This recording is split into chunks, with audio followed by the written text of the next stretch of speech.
Welcome to Learn to Squat. Today we'll start off with a heavier kettlebell and a very light kettlebell. We'll come to a tall kneeling position and then we'll pivot 1 foot out to the side on a 45-degree angle.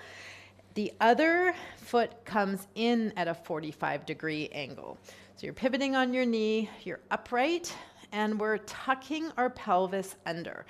Therefore, we can lift quite a heavy kettlebell off the floor with our hip hinge up to a neutral position, squeezing the glutes. So very important to squeeze the glutes as we set up for this position. You'll pick up the kettlebell, hip hinge, and come to a tall posture. That should give you some good information right off the bat. Position your foot, and we want to track the knee out over the toe, more or less. Don't let it collapse in. So let it go out in front of the toe. Squeeze your glutes. We'll go back and forth about 5 times. Restrict the movement, though, with the glute squeeze. So we're not trying to go as far as we can. We're just going back and forth about 5 times, opening up the inner thigh, groin, getting into our posture, and preparing our squats. Maybe 1 more of those, back and forth, upright, breathing, feel your glutes, and then hip hinge to park down to the floor. Switching sides, 45-degree angles, 1 foot out, 1 foot in. Just notice where that knee tracks out over the toe. You can do this without a kettlebell at first if you want to check it out. Then hip hinge. The kettlebell will give you some good information, and again, it'll help us restrict the movement a little bit and strengthen the end range of the movement.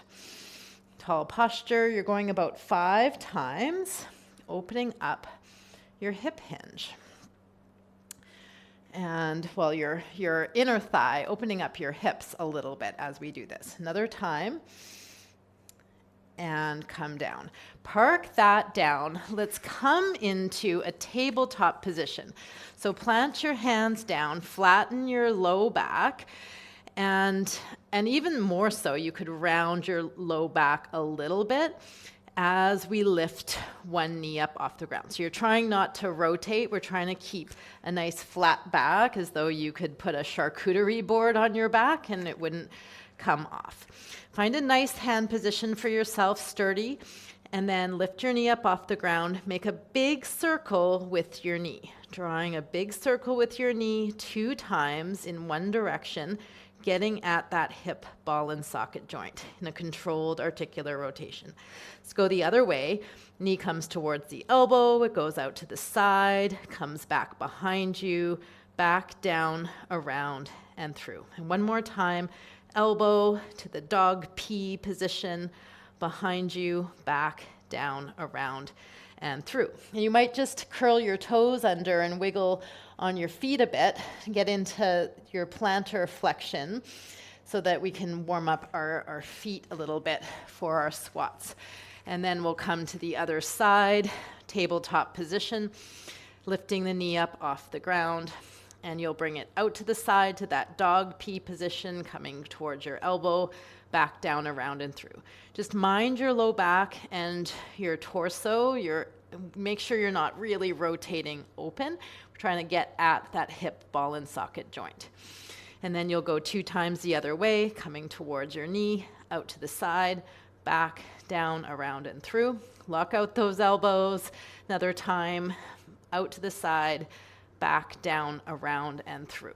Hip cars, you might curl your toes under here if you're able to, and then just circle around your hips a few times. Big circles in one direction, big circles in the other direction. Mobilizing those hips in your comfortable range and modifying this to make it accessible for yourself as you get used to being down in this position. Some people don't really like to be down in this position for very long. I'm going to get you to come into a bear sit position. So your feet are open, knees are wide, cactus your arms, hip hinge a couple of times. This is another hip opener. And so you're looking for a long spine. So you're trying not to round too much, just mobilizing through the hips. And then you'll bring your feet and knees into a 90-degree angle. So the ankle, knee, and hip are in a 90-degree angle. And then you're flipping windshield wiper back and forth. We'll just do this about 4 or 5 times per side. Back and forth. Windshield wiper. If this feels good, do it more. If this feels challenging, make it your own, make it smaller, and gradually increase the range of motion as you get into your hips. Okay, and then pitter-patter your legs. Let's come up back into the tall kneeling position.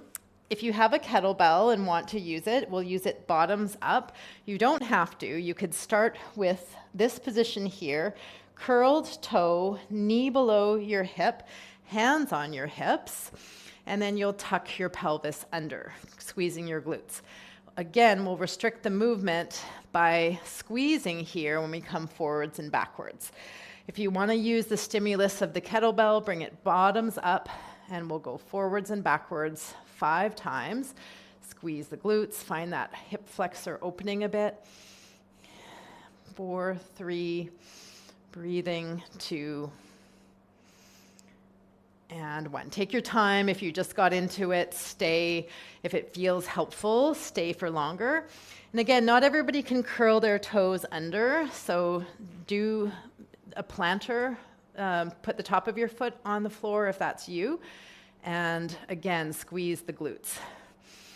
Feel your shoulders, lunging forward, knee over the toe. About 5 times.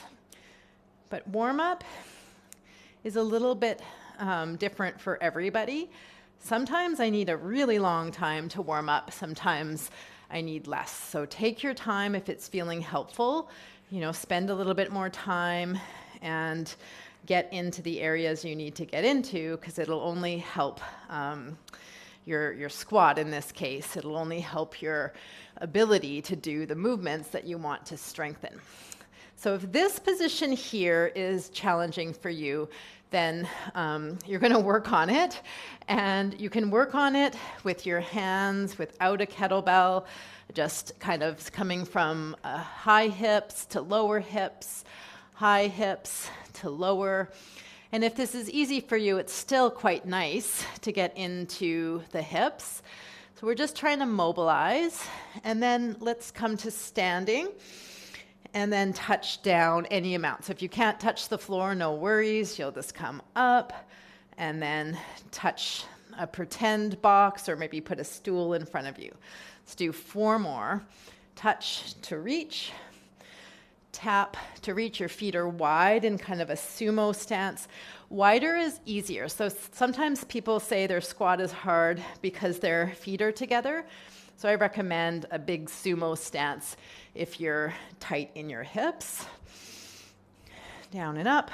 Maybe 1 more. Tap to reach. Okay, so shake that out. If that was all still quite challenging, you might continue using a prop, so a chair. You can do some sit to stands. If you have something handy, we can sit to stand. You could try a few of those. If you don't have anything handy, you can simply reach your arms out and come up. We'll do some prisoner squats. And I like to do my prisoner squats with a narrow stance, just for variety, and because I'm not under load, I'm not holding a kettlebell. So just testing that out. You can go small, but ultimately a squat, the hips are lower than the knees, very different than a deadlift. Let's do a few more of these. Try to do about 8 in total.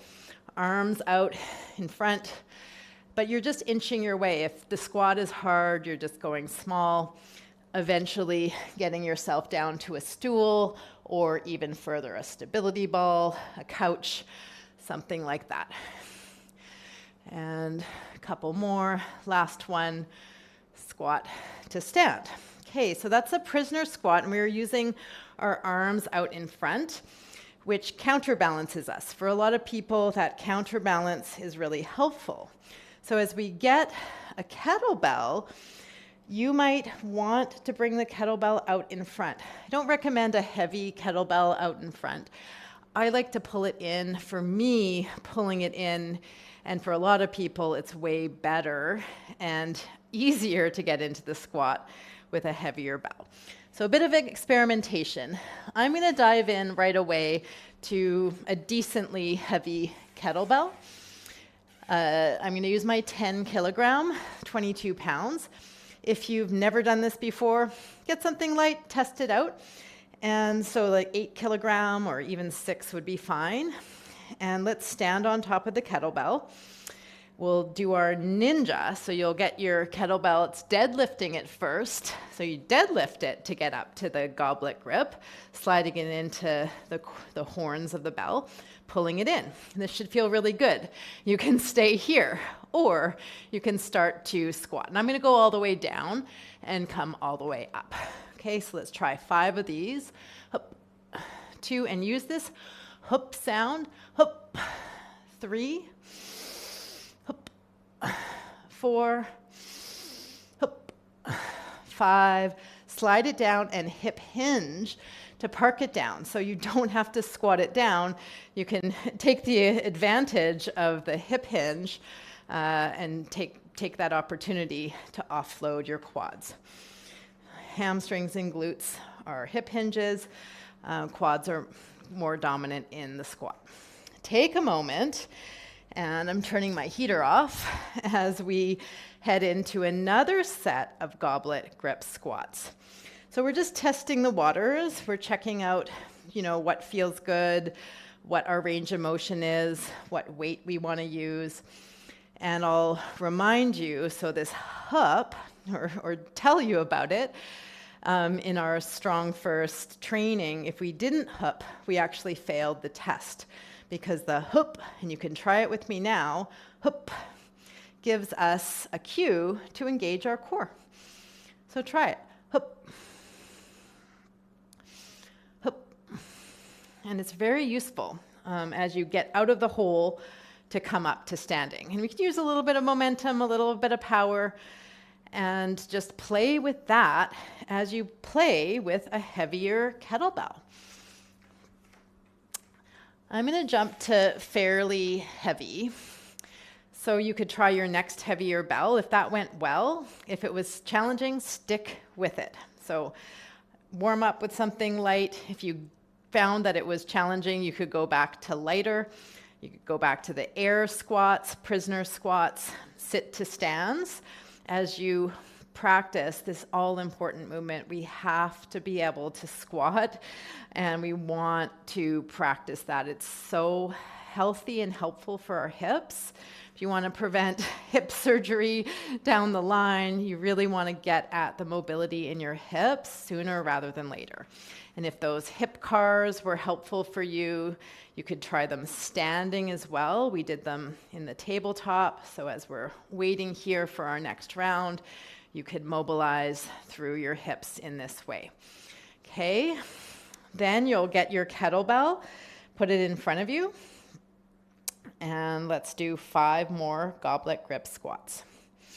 You can let me go, and then you can go. It's good to rest in between. We want to give ourselves a chance. And we do want to get heavy weight into our hands. This is so important. And I would say if you did nothing else in your lifetime, fitness-wise, if I had to choose one movement, it would probably be the squat. And again, I know not everyone likes it, but we do need to learn to do at least a few. So when you're ready, here we go. Ninja it up, goblet grip.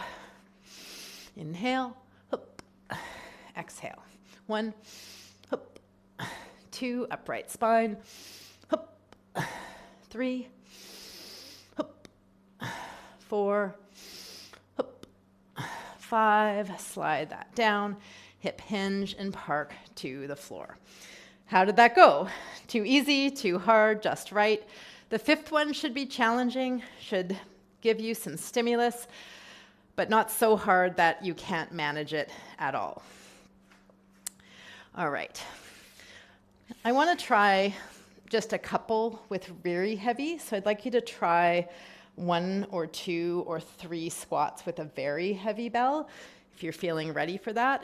Very heavy is relative to what you've done before.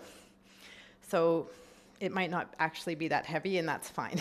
Just something heavier than you maybe used before, if you feel like this is going well. Okay, and if you want some more practice with the lighter, do 1 more round, about 3 reps with something lighter. Give yourself a moment. And I wanted to show you from the side so that you can see the upright spine. And we're trying to avoid this butt wink thing, but if that's your anatomy, that's your anatomy. We just want to try not to round our low back at the bottom of the squat. So when we're loaded up with heavy, we want to stay upright. We don't want to kind of hang out down here with heavy weight. Try to keep all of your spinal vertebrae stacked in alignment. All right, here we go. Ninja, goblet grip, down, hop, up, 1, down, hop, 2, hop, 3, and then you get out of it with that slide down, park down. Or you could even try, there's another way, you can swing and pull it up this way. So you could try that instead to get it into your goblet grip. We want to get it there efficiently somehow. Take a moment. We'll finish off today using a lighter kettlebell, cleaning it to the front rack position, right and left, because this is all leading to our deep 6 workout where we do single-sided work. So, and then you have to counterbalance. So you'll want something half as heavy as that you just did. If you did something quite heavy, I used my 20, now I'm using my 10. So exactly half for half the work, essentially. Yeah, so let's do this. Let's do 5 squats on the left, 5 on the right. I'm going to start non-dominant. You're practicing your clean and squat. I'll show you from the front. Let's do this together. Tripod stance, pack the shoulder, looking up. You'll hike back, zip into the front rack position. Again, feet in a nice comfortable stance, strong in the other side of the body. Down, hop, up, down, hop, up, down, hop. 3, hop, 4, hop, 5. Clean, park, right away, other side. Zip back, clean in, set up your feet, front rack position, strong in the other side, down, hop, track your knees out to the sides, hop, 2, hop, 3, I was watching my knees to make sure, hop, 4, hop, 5. Clean and park down. So watch yourself in a mirror if you can. Do another set after this and just watch your tracking of your knees. We want to make sure they're not going in.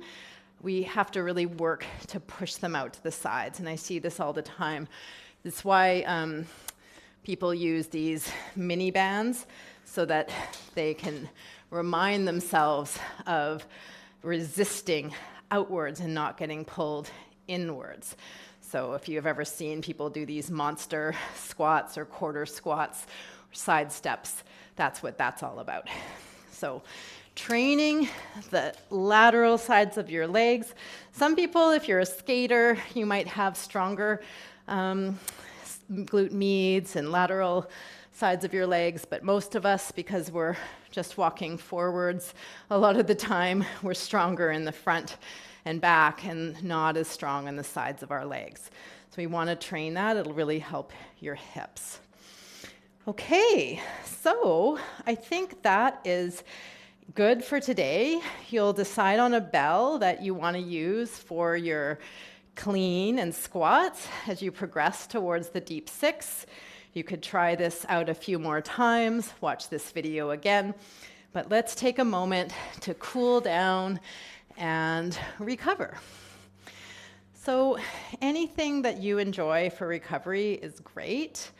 I'm going to recommend a side bow today. So you can rest your head on your hand and try to keep shoulder, hip, knee all in alignment. Find the top of your foot. If it's hard to reach the top of your foot, find a strap and then gently pull your foot back towards you, trying not to sickle the ankle. Tuck the pelvis. Really work hard to squeeze your glutes and neutralize this line in your pelvis. Correct your posture this way, reorganizing it and giving your body the opportunity to align.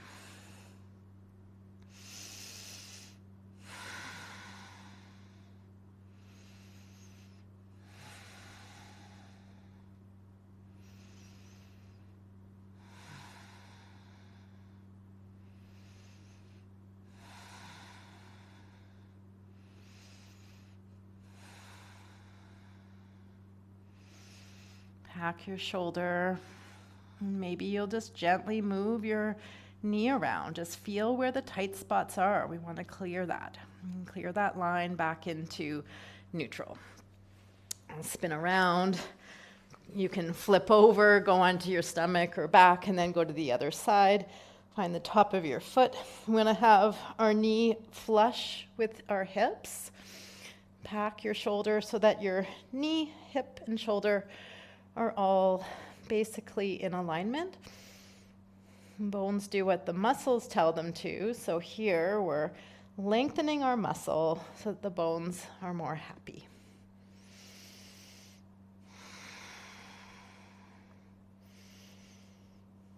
Push your foot into your hand, hand into your foot.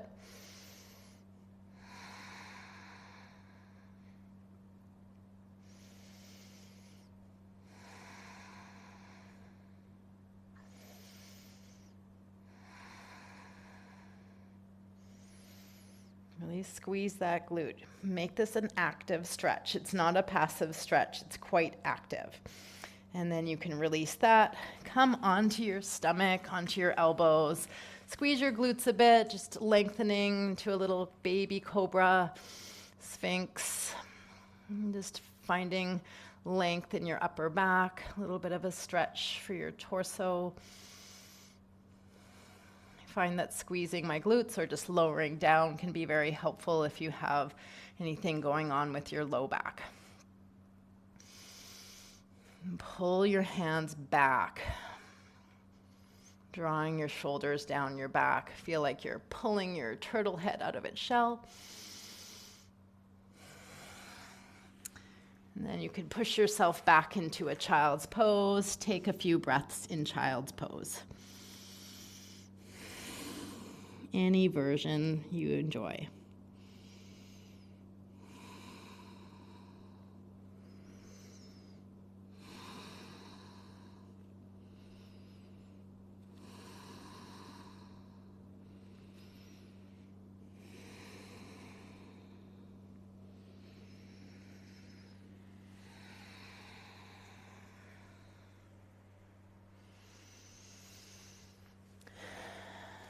And thank you so much for joining me. Until next time, keep strong.